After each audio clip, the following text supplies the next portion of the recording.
Efeso, chapter 2, verse 1 hanggang 10. Ayan. At tingnan ninyo sa monitor at masusundan ninyo yan. Aklat po ng Efeso, ito po ay nasa unahan ng Galacia. Ayan. Corinto, Galacia, Efeso. Kung inyo na pong nakita ay ating pong babasahin. Noong una'y patay kayo dahil sa inyong mga pagsuway at mga kasalanan.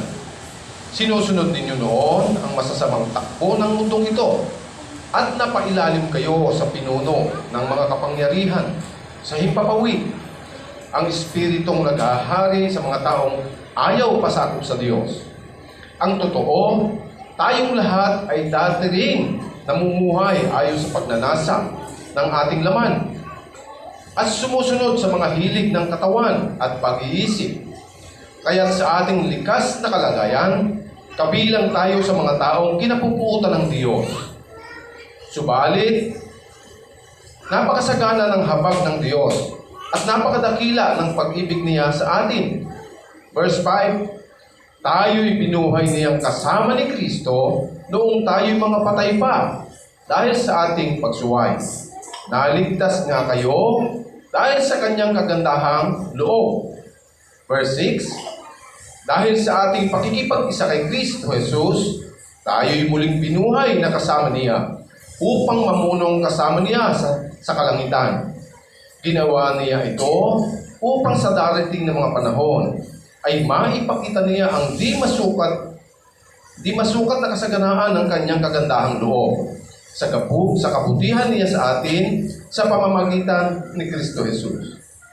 Verse 8, sapagkat dahil sa kagandahang loob ng Diyos, kayo ay naligtas sa pamamagitan ng pananampalataya.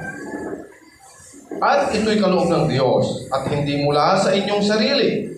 Verse 9, hindi ito bunga ng inyong mga gawa, kaya walang may pagmamalaki ang sinuman. 10, at pangwakas, kung ano nga tayo ngayon ay gawa ng Diyos, at sa pakikipag-isa natin kay Kristo Jesus, ay nilikha niya tayo para sa mabubuting gawa na inihanda na niya noong una pa man upang gawin natin. Amen. Amen. Salamat sa Panginoon. Bibigyan ko kayo ng background. Bakit sinulat ni Pablo sa church ng Efeso ang sulat na ito? Isang bagay po. Kung titingnan natin ang chapter 1 hanggang sa matapos, upang pagsahin ang mga nasa langit at mga nasa lupa. At upang pag-isahin din ang mga Hudyo at ang mga Hintil. Ito ang dahilan. Bakit niya ito sinulat? Para patatagin at ipaunawa na ang mga tao'y naliligtas dahil sa biyaya, hindi sa gawa o sa lumang batas. Amen? Amen. Yun ang totoo nito. Dahil ito'y isinulat, hindi direkta sa atin, kaya hindi natin i-apply ng direkta. Uunahin natin lagi yung mga tao sa Efeso. Sino ba ang mga tao sa Efeso? Sila ay halo. Ngunit karamihan ay mga Hintil. Sapagkat sila ay nagsipangalan nga noon. Dahil ang mga Kristiyano noon ay tinutugis, pinapatay, dahil sa paglawak ng tinatawag na Christianity. Amen. Ngayon, una, tingnan natin yung salitang patay. Naniniwala ka ba, Ate Rosan, na ikaw nung una ay patay? Ay, Ate Rosan, Ate Cherry Ann. Nakatingin ako sa kanina. Gusto ko ipaliwanag na mabuti ang mga bagay nito. Pag sinabing patay, ang naiintindihan ng maraming tao, walang buhay, patay. Diba? Patay. Ibig sabihin, dito, walang buhay. Nasaan yung mga patay? Ayun, nasa sementeryo. At yung iba, nung pandemic, ginawang abo para hindi makahawak. Bibigyan ko kayo ng maliwanag na pagpapaliwanag tungkol dito. Pag sinabing patay, noong unay, ang sabi nga doon sa mga taga-Efeso, noong unay patay kayo dahil sa inyong mga pagsuway, sa mga kasalanan. Anong ibig sabihin patay na ito? Ibig sabihin, yung mga ginagawa nila, walang silbi lahat. Patay sa harapan ng Diyos. Walang ibig sabihin walang halaga. Di ba? Alam niyo si Mang Totoy nung una, lasengko, babaero, at kung ano-ano mga ginagawa. Kaya sa harapan ng Diyos, patay ang turing sa akin. Gayon din sa bawat isa sa atin. Nung hindi pa kayo nakakakilala sa Panginoong Hesus, wala pa kayo dito sa kilingan, lahat tayo'y patay. Amen? Nanuwanawaan ninyo? Hindi patay na yung may bulak sa ilong, pagkatapos binuburol. Hindi ganun ang ibig sabihin nito. Patay. Ibig sabihin, walang halaga ang mga ginagawa. Walang silbi sa harapan ng Diyos. Hindi mahalaga. Bakit? Dahil nga patuloy at patuloy na sumusuway sa Diyos. Ngayon, dahil nga sa mga patay, ano ang sabi doon? Bigyan natin ng konting pagpapaliwanag. Napailalim kayo sa pinuno ng mga kapangyarihan ng himpapawid. Sino yung pinuno ng himpapawid? Kaya kapag kayo bumabanggit ng Diyos, huwag niyong sasabihin lang na nandun. Dahil si Satanas ay dinidiyos din ng mga hindi mananampalataya. Bahala na ang nasa langit. Sino bang nasa langit? May 3 bahagdan ang langit. Unang langit, ano ang sabi doon? Ito ay yung nakikita natin. Ang ikalawang langit, yung spiritual realm. Nandoon si Satanas. Yung may 3 langit, yun ang kaharian ng Diyos. Hindi na pwedeng pumunta si Satanas doon. Kaya kung pansinin ninyo, kapag nananalangin tayo, bakit minsan ang tagal? Bakit hindi minsan nasasagot? Hinaharang niya doon sa spiritual realm para hindi makarating sa atin. Kaya, ano ang sabi doon? Magsipanalangin kayong walang patid para hindi maharang, para makarating mismo sa Diyos. At yung kasagutan ay makarating din sa atin. Ano pang sabi dito? Spiritong naghahari sa mga taong ayaw pasakop sa Diyos. Ang totoo, ang sabi ni Pablo, tayong lahat, yung mga nasa Efeso, ay dati rin namumuhay ayon sa pagnanasa ng ating laman. Ano ba yung mga ninanasa ng laman? Laging puro masarap. Napapansin ninyo? Masarap na ulam, masarap na pagkain, masarap na buhay, ayahay. Yan ang gusto ng laman. Pagkalinggo, matulog, hindi manambahan. Di ba? Ganun ang ninanasa ng laman. Magpayaman na magpayaman. Bakit? Bibilhin ko kasi yung kapitbahay ko. Kasi masungit, ipatatapon ko doon sa malayong lugar. O, yun ang pagnanasa ng tinatawag na laman. Ano ang sabi doon? Pag-iisip, kaya't ang ating likas na kalalagayan, ano sabi dito? Binigyan ng diin. Kabilang tayo sa mga tao, inapupungutan ng Diyos. Kapag patay pala at makasanlibutan, kalaban ng Diyos. Hindi pwedeng magpasakop sa Diyos. Mayroong relihiyon, opo, totoo yun. Pero patay pa rin sa harapan ng Diyos. Ano ang pwedeng gawin? Tingnan natin sa verse 4. Subalit, napaksagana ng habag ng Diyos at napakadakila ng kanyang pag-ibig sa atin. 5. Tingnan ninyo mabuti, makinig kayo. Tingnan ninyo sa monitor. Ano sabi dito? Tayo'y binuhay niyang kasama ni Kristo nung tayo mga patay pa dahil sa ating mga pagsuway. Naligtas nga kayo dahil sa kanyang kagandahang loob. Ano ang gagawin? Dahil sa ating pakikipag-isa. Yun ang key point dito. Yung mga taong hindi nakikipag-isa sa Panginoon, patay sa harapan ng Diyos. Dahil sa ating pakikipag-isa kay Kristo Jesus, tayo'y muling binuhay na kasama niya. Ang totoo pa pala nito, ang mga tao na hindi pa nagsisisi, hindi pa nagbabalik loob, nananatiling patay. At nabubuhay lamang kapag nagsisi at nakipag-isa na sa Panginoon. Anong uri ng pakikipag-isa ito? Yun with Christ. Kinakailangan magsisi muna at tanggapin siya at maniwala sa mabuting balita. Yun ang pakikipag-isa. At pagpapatuloy sa mabubuting mga gawain. Ano yung mabuting gawain? Hindi naman ako nagmumura, mabuti ako. Hindi naman ako nanlalamang, mabuti ako. Hindi naman ako pumapatay, mabuti ako. Lahat ng yan ay mabuti. Pero mayroon pang mas mabuti dyan na inilaan ng Diyos. Ano yun? Yung ginawa natin bago ako nagpunta rito, ano yung ginawa natin? Ano yung ginawa natin? Umawi tayo, sumamba tayo. Yan ang isang mabuting gawain.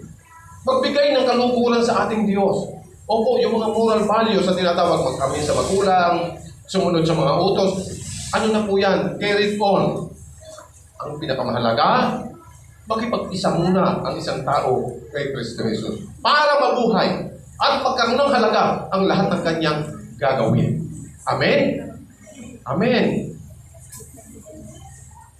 Bakit daw ito nangyari? Ginawa niya ito upang sa darating ng mga panahon ay maipakita niya ang di masukat na kasaganaan ng kanyang kagandahang loob sa kabutihan niya sa atin sa pamamagitan ni Kristo Jesus upang maipakita raw.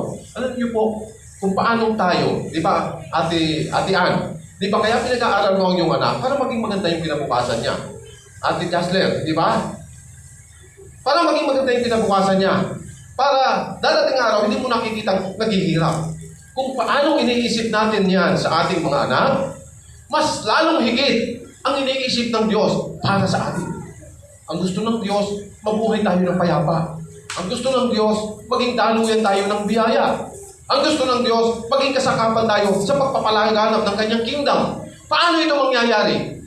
Kinakailangan babalik tayo doon. Kinakailangan makipag-isa muna sa Panginoong Jesus. Hanggat hindi nangyayari ito, mananatiling patay ang bawat isa. Alam niyo po, nung ako ay naging mananampalataya, anong taon nga tayo, darling, kinasal? 1988. Bago pa 1988, ako'y nasa sanlibutan gawain. At nung makilala ko ng ang aking asawa, yung nasa likod ninyo, wala akong ibang asawa kundi siya lang. Nag-iisa siya at wala nang iba. Kasi yung iba proud, ang dami kong chicks. Di ba? Yun ang mga nasa sanlibutan. Ang dami kong tagahanga. Yan ang nasa sanlibutan. Wala namang masama na ikaw ay humanga o ikaw ay hangaan. Pero kapag ang isang tao ay tinali na sa kanyang asawa, hindi na dapat magnasa ng iba pa. Tandaan ninyo, mga dalaga, mga kabataan, tandaan nyo mabuti yan. Walang problema ngayon, humanga kayo. Kasi mayroon naman talagang kahanga-hanga. Di ba pag magandang lalaki o magandang babae, hindi pa kahanga-hanga? Sagot. Di ba? Di ba si Ate Hana, kahanga-hanga ang kanyang ganda. Gandang Pilipina. Oh, si Ate Jasler. Oh, bakit walang mga lalaki? Si Kuya Lawrence lang. Alam niyo po, patuloy natin ipanalangin para dumami din ang lalaki. Ano po? Kasi karaniwan, marami talaga babae. Ang sabi nga dito sa Pilipinas ay 1:10 na yata ang bilang. Kaya, pray. Kung tayo nagkapag-isa sa Panginoon, tayo naging kanyang anak, tayo naging mananampalataya, tayo nabuhay, mayroong purpose ang mga bagay niyan. Ano po? Ngayon, punta muna tayo sa pangatlo. Anong sabi doon sa verse 8? Sapagkat dahil sa kagandahang loob ng Diyos, kayo ay naligtas sa pamamagitan ng pananampalataya. At ito'y kaloob ng Diyos at hindi mula sa inyong sarili. Hindi ito bunga ng inyong mga gawa. Kaya't walang maipagmamalaki ang sinuman. Yung ating pakikipag-isa sa Panginoong Jesus, yung kanyang kabutihang loob, doon po ito nagsisimula. Ito'y bunga ng biyaya ng Diyos. Amen? Ganito po kasi, makinig mabuti mga bata, malapit na. Ang mga tao, lalong-lalo na patungkol sa tinatawag na relihiyon, ang gusto ng mga tao gumawa lagi ng mabuti para maging mabuti. Hindi ba mabuti yon? Amen? Ngunit ang kaligtasan, iba po ito. Ang kaligtasan, hindi mo kinakailangang pagtrabahuhan. Hindi mo kinakailangang bayaran. Hindi mo kinakailangang magpasikat para ikaw ay maligtas. Ito'y dahil sa kagandahang loob ng Diyos. Ang key point dito, kapag nakikipag-isa ang isang tao kay Kristo, nandun na yung biyaya ng kaligtasan. Pangunahin ito sa lahat. Kapag ikaw ay naligtas, ano pang kasunod nito? Kapag ang isang tao ay nagkaroon ng kaligtasan, anong kasunod? Kinakailangan gumawa ng mga mabubuting gawain. Yun po ang pinabanggit sa 9. Anong sabi dito? Kung ano tayo ngayon, dahil nakapag-isa, naligtas na, ay gawa ng Diyos, at sa pakikipag-isa natin kay Kristo Jesus, ay nilikha niya tayo para sa mabubuting gawa na ihinihanda na niya noong una pa man upang gawin natin. Tingnan niyo po, kayo ay ginagawa pa lang ng nanay at tatay ninyo, may plano na ang Diyos. May plano na kayo ay iligtas sa bawat isa sa atin. At meron din siyang plano para sa mabubuting gawain. Ano ang itong mabuting gawain na ito? Unang-una, maging bahagi tayo ng tinatawag na kaharian.